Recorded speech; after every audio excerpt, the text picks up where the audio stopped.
In the spring of 1943, the Atlantic Ocean had become a graveyard of steel. Merchant ships burned silently in the night, their cargo of food, oil, and munitions sinking into the black waters beneath the North Atlantic swells. For Britain, an island nation fighting for survival, every torpedoed freighter was a slow tightening of the noose. If the Atlantic lifeline broke, the war would be lost. Not in the deserts of Africa or the snows of Russia, but here, among the storms and the darkness of the mid-ocean. The Battle of the Atlantic had begun in September 1939. Within hours of Britain's declaration of war, Germany's U-boats, Unterseeboote, slipped from their bases to hunt down British commerce. It was a continuation of a campaign the Germans had nearly won in the previous World War. This time, however, the stakes were even higher. The survival of Britain itself depended on the constant arrival of food and fuel from North America. Without those convoys, factories would fall silent, aircraft would sit idle, and cities would starve. By early 1943, the Atlantic was a vast chessboard of death. The Allies had built hundreds of new merchant ships and escort vessels, but Germany had expanded its submarine fleet with ruthless efficiency. Admiral Karl Dönitz, commander of the U-boat arm, believed he could strangle Britain before American industry reached full strength. He called it the Tonnage War, a simple, brutal calculation. If German submarines could sink more tonnage than the Allies could replace, Britain's war effort would collapse. Convoy routes stretched from Halifax and New York to Liverpool and Glasgow.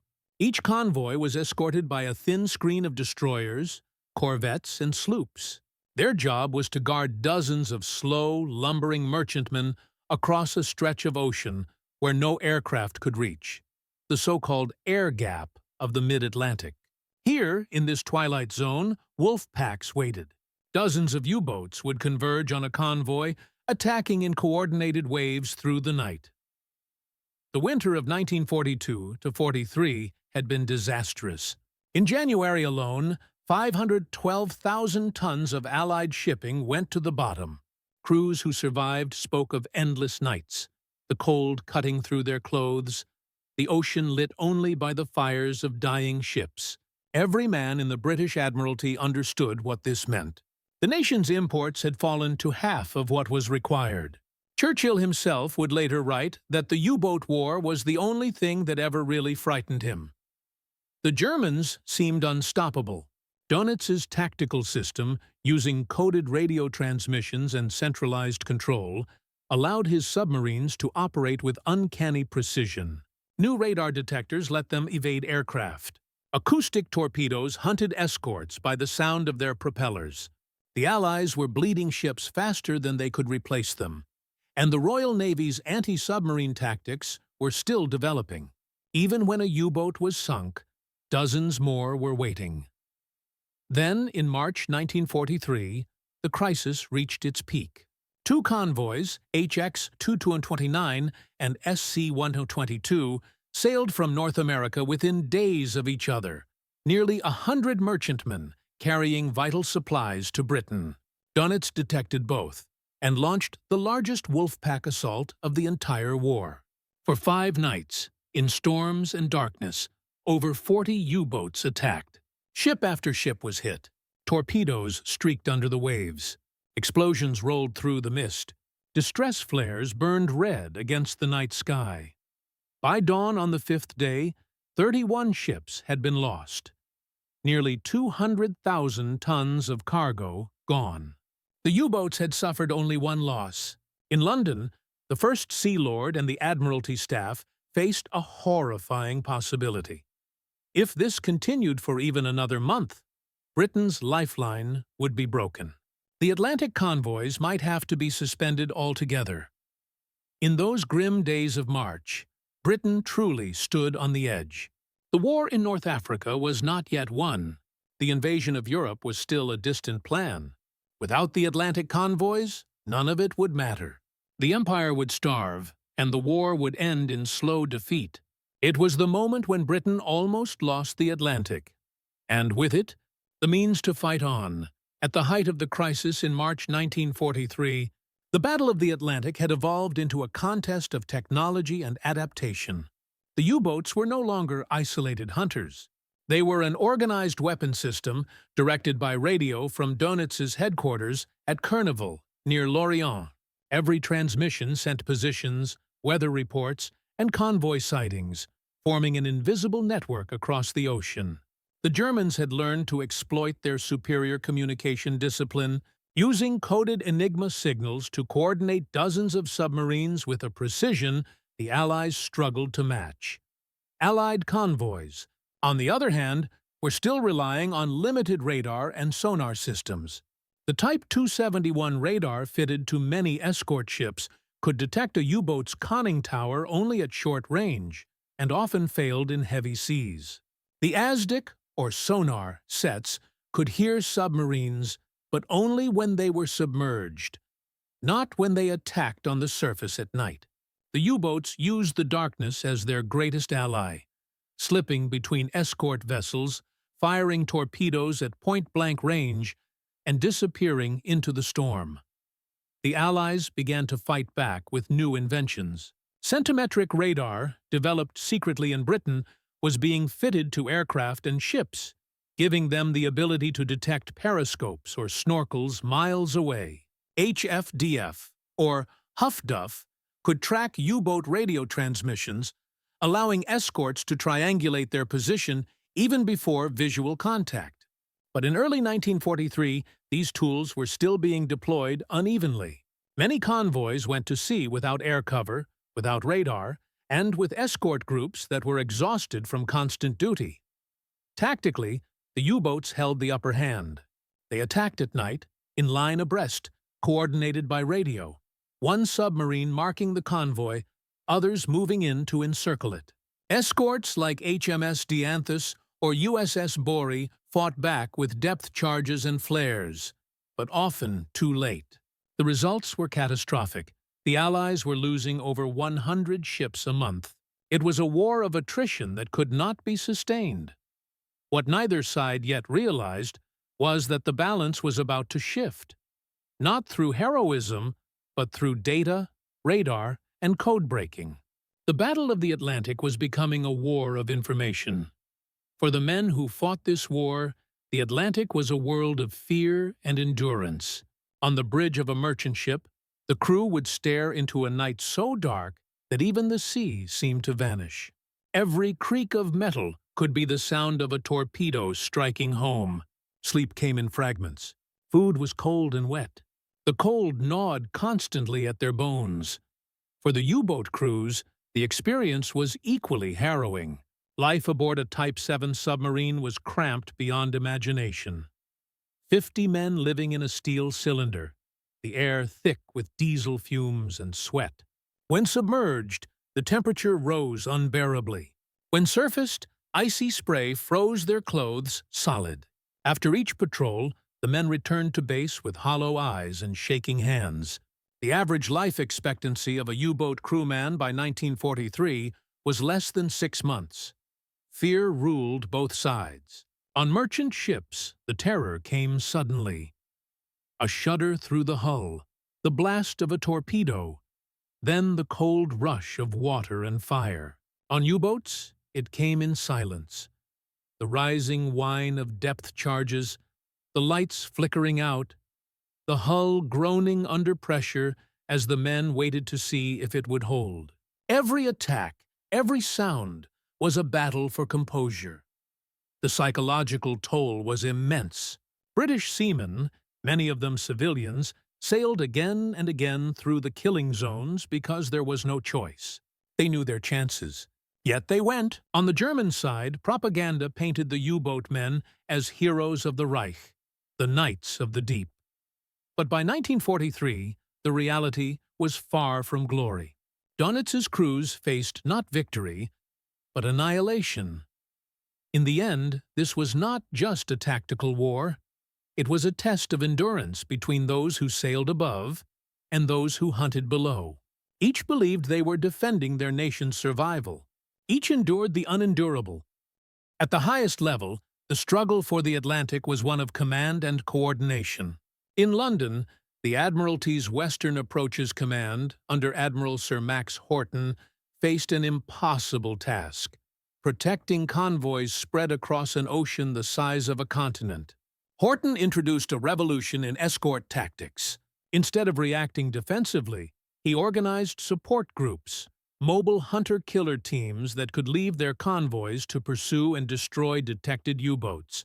It was a shift from survival to offense. In Washington, the newly formed U.S. Navy's 10th Fleet, led by Admiral Ernest King, began integrating intelligence from code-breaking, radar, and aircraft patrols into a centralized operational picture. Coordination between British and American commands, once fragmented by rivalry, became more systematic. Convoy escorts now received updated routing information to avoid known U-boat concentrations. Meanwhile, Admiral Dönitz faced pressures of his own. Though his wolf packs were still inflicting massive damage, he knew he was fighting the clock. Allied ship production had soared. America was launching new Liberty ships faster than Germany could sink them. Dönitz pushed his crews harder, demanding constant patrols in worsening conditions. He believed that one more major victory could break British morale before Allied technology turned the tide.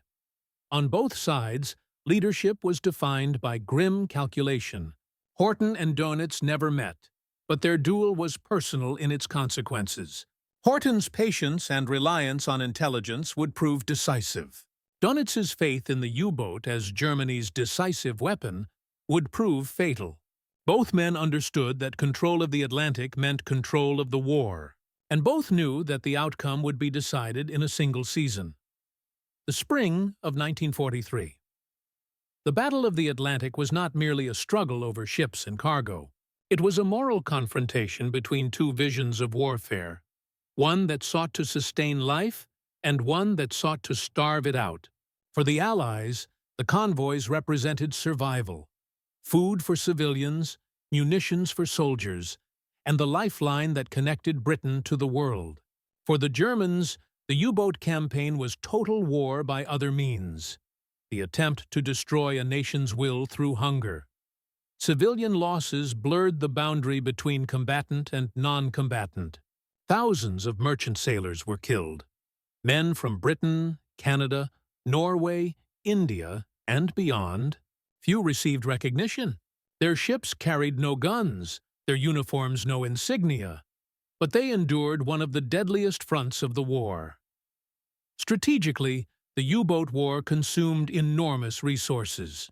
Each submarine required months of construction and thousands of skilled workers. Every ton of steel spent on a U-boat was a ton not spent on tanks or aircraft. Yet Hitler and Dönitz believed that if Britain could be isolated, victory on land would follow automatically. It was a gamble, one that ignored the industrial momentum of the United States and the ingenuity of Allied science. The moral calculus of the campaign left deep scars. Germany's submarine war claimed over 30,000 U-boat sailors, more than three-quarters of those who served. The Atlantic became their grave. On the Allied side, more than 70,000 merchant seamen and naval personnel were lost. The sea had swallowed them all, victims of a war without witnesses. By the end of March 1943, both sides were exhausted. The Germans believed they were on the brink of victory. The British feared they were on the brink of collapse. Yet, in that moment of darkness, unseen forces were gathering. New intelligence, new weapons, and a turning point that would decide the fate of the Atlantic once and for all. The spring of 1943 marked the fulcrum of the entire Battle of the Atlantic, the turning point at which Britain's lifeline would either be restored or finally severed. The climax began, fittingly, in the darkness of the North Atlantic, during a series of convoy battles that would decide the fate of the war at sea. In mid-April, after the catastrophic losses of March, the Allies gathered intelligence that hinted at a change in fortune. Signals intercepted at Bletchley Park, the British code-breaking center, revealed German U-boat concentrations forming for another major assault. Enigma decrypts showed that Dönitz was massing more than 40 submarines in the North Atlantic's air gap once again. But this time, the Allies were ready. For months, scientists and naval planners had been fitting escort ships and long-range aircraft with new centimetric radar, capable of detecting even the small silhouette of a periscope at several miles. On land, the cryptanalysts at Bletchley were decrypting German messages in near real time, providing convoy routes and U-boat positions to the Admiralty's plotting rooms. And in the air, a new force had joined the fight: the consolidated B-24 Liberator. With its immense range, it could now patrol deep into the mid-Atlantic, closing the deadly air gap that had long shielded the wolf packs from detection. The test came with convoy ONS-5, 42 merchant ships escorted by 13 warships, which departed Liverpool on April 21st, bound for North America. The convoy moved westward into worsening weather, its formations scattered by fog and high seas. By April 28th, Dönitz had dispatched a massive wolf pack of over 30 submarines to intercept it. The stage was set for one of the fiercest convoy battles of the entire war. The first attacks came at night. U-650 and U-258 struck the outer column, sinking 3 freighters within minutes. Flares lit the storm-tossed waves, revealing burning oil and lifeboats scattered across the water. The escorts counterattacked immediately, using radar and sonar to pinpoint the submarines' movements. HMS Duncan and HMS Snowflake dropped depth charges in relentless succession, forcing several U-boats to dive deeper than their rated limits. But the Germans returned again the following night, in greater numbers. The battle raged for 4 days. In that time, convoy ONS-5 lost 13 merchant ships, nearly a third of its strength. Yet, in a stunning reversal, the escorts destroyed 6 U-boats and damaged many more. It was the first time that a convoy had inflicted such losses on the attackers. For Dönitz, it was a warning that the balance was shifting. For Admiral Horton and the Western Approaches Command, it was vindication, proof that radar, code-breaking, and aggressive escort tactics could finally outfight the wolf packs. The weather worsened, scattering the remaining submarines. Many found themselves hunted in turn by aircraft from the new long-range patrols. On May 5th, U-125 was cornered and rammed by HMS Snowflake, its entire crew lost in the cold sea. Days later, the battle was over. The convoy reached port, battered but intact, and the myth of the invincible U-boat had been broken. In his war diary, Dönitz admitted that the losses were unbearable. He could replace the boats, but not the trained crews. Each submarine destroyed meant the loss of 50 veterans who could never be replaced in time. Within the month, the tide of the Atlantic War had turned, though no one yet realized how complete that reversal would soon become. After ONS-5, the tempo of the Atlantic War accelerated. The Germans, unwilling to accept that the Allies had seized the initiative, launched new Wolfpack operations in May 1943. Assaults intended to restore their dominance and deliver the final blow to Britain's shipping. But the conditions that had favored them for years were gone. The hunters were now the hunted. The transformation was technological, but it was also strategic. Allied escort groups now operated as offensive formations rather than passive bodyguards. Support groups, such as the 2nd and 5th, commanded by captains like Frederick Walker of HMS Starling, were equipped with modern radar, Hedgehog anti-submarine mortars, and improved sonar. These groups no longer waited for attacks. They sought them out, sweeping convoy routes and responding instantly to decrypted intelligence. From the skies, long-range aircraft closed the trap. Coastal Command Liberators and Sunderlands, equipped with the new radar and Lee lights, patrolled the mid-Atlantic by day and night. For the first time, no part of the ocean was safe for a surfaced U-boat. One by one, the German submarines began to fall. Not to chance, but to a coordinated fusion of technology, intelligence, and sheer persistence. The results were devastating for the Kriegsmarine. In May 1943 alone, Germany lost 41 U-boats, nearly one-quarter of its operational strength. In the same month, Allied shipping losses dropped to their lowest level since the beginning of the war. On May 24th, Dönitz made a grim decision. He ordered a temporary withdrawal of all U-boats from the North Atlantic, writing in his diary, "We have lost the Battle of the Atlantic." It was an extraordinary admission from a man who had built his career upon the submarine arm. Dönitz had believed that Germany could starve Britain into submission. Instead, his own fleet had been starved. By radar, by aircraft, by the relentless decoding of Enigma traffic, and by the exhaustion of men who could no longer fight a war of attrition beneath the sea. For the Allies, the victory was not triumphant but sober.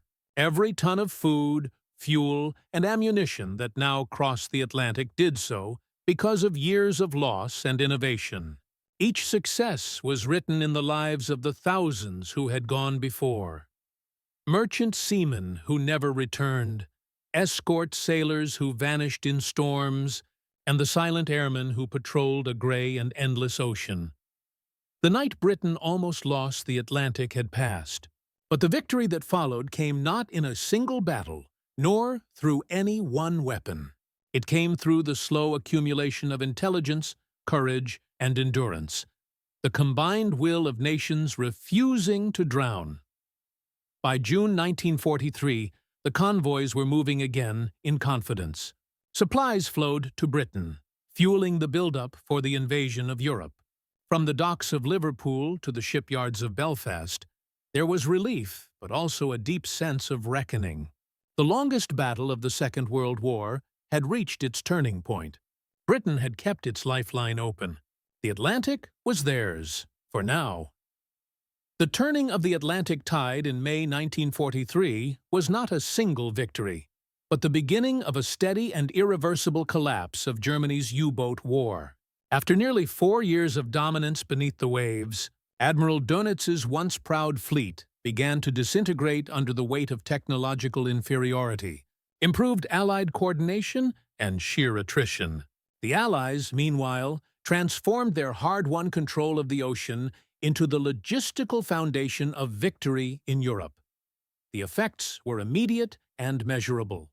Between June and December 1943, the Allies lost fewer ships than they had in a single month of that dreadful spring. Shipping tonnage arriving safely in Britain surged. For the first time in the war, the Royal Navy and the U.S. Navy could guarantee the arrival of supplies with confidence. Factories were fully fed with raw materials. Fuel and munitions flowed without interruption.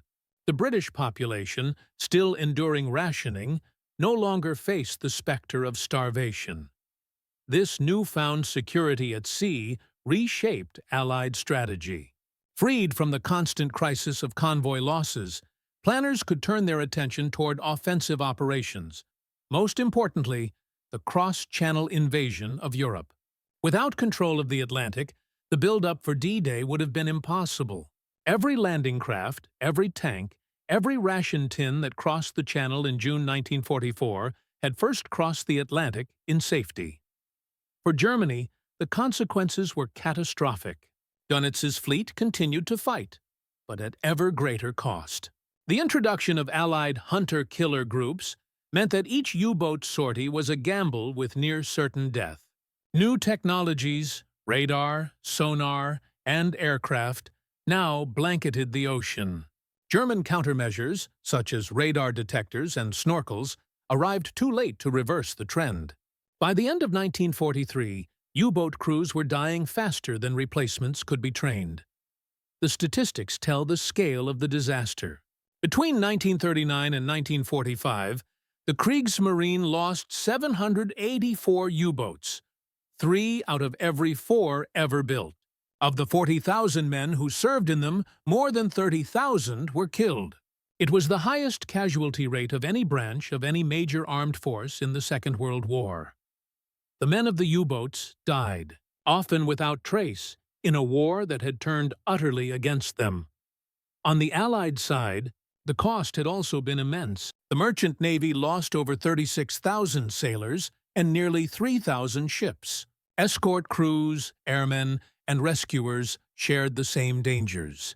Yet, their perseverance had achieved what seemed impossible: to hold open an oceanic artery under constant attack. In 1943, the turning of the Battle of the Atlantic was recognized quietly within the Admiralty and among Allied command. There were no parades, no declarations of victory, just a growing awareness that the worst was over. The sea itself bore silent witness. The wrecks of both sides lay scattered across the Atlantic seabed, cargo ships, escorts, and U-boats alike, forming a vast undersea graveyard that stretched from Greenland to Gibraltar. Each represented a fragment of the struggle that had sustained Britain and determined the course of the entire war. As 1944 dawned, the Battle of the Atlantic ceased to be a daily crisis and became instead a background operation, vital but no longer desperate. Convoys crossed in greater numbers with fewer losses. Donitz's remaining submarines withdrew to defensive patrols near Europe's coasts. The war had moved on to new fronts: Italy, Normandy, and the Pacific. But the victory in the Atlantic underpinned them all. Britain had survived the storm. The night when it almost lost the Atlantic had passed into history, a reminder of how close the war had come to being lost, not on land or in the air, but upon the cold, dark waters that separated freedom from defeat. In the long chronicle of the Second World War, the Battle of the Atlantic stands apart, not for its spectacle, but for its endurance. It was a campaign without front lines or conquests, fought in darkness and isolation, measured not in miles gained, but in ships saved.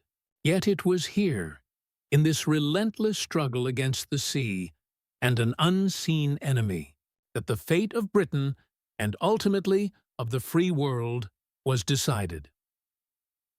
The night Britain almost lost the Atlantic was not a single event, but a convergence of exhaustion, fear, and fragile hope. In those weeks of early 1943, every decision mattered: the routing of a convoy, the calibration of a radar, the interpretation of a coded message. The balance between survival and collapse hung on the quiet work of men who would never be famous. Sailors, signalers, engineers, code breakers, and pilots who understood that their duty was not glory, but persistence. Victory in the Atlantic revealed the true nature of modern war. That technology, intelligence, and cooperation could overcome even the most lethal enemy. It was a triumph of systems, of radar pulses echoing across the sea, of Enigma decrypts passed in silence through the corridors of Bletchley, of aircraft engines droning endlessly across the ocean night. It was also a triumph of faith, that a free nation, though besieged, could endure long enough for its strength and its allies to prevail. When the war ended, few celebrated the sailors of the Atlantic. Their battles left no visible ruins, no liberated cities, only the unseen graves of those who kept the routes open. Yet every loaf of bread in wartime Britain, every shell fired in North Africa, every ship that landed at Normandy owed its existence to their vigilance.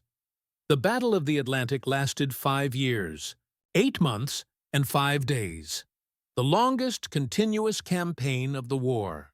Its outcome ensured that Britain survived, that America could reach Europe, and that the tide of history would turn against tyranny. In the silence that followed, the ocean returned to calm. Beneath it lay the wrecks of 2 generations of sailors, adversaries in life, united in death, resting in the same cold deep. And above them, ships once again crossed the Atlantic freely, carrying not weapons or fear, but peace.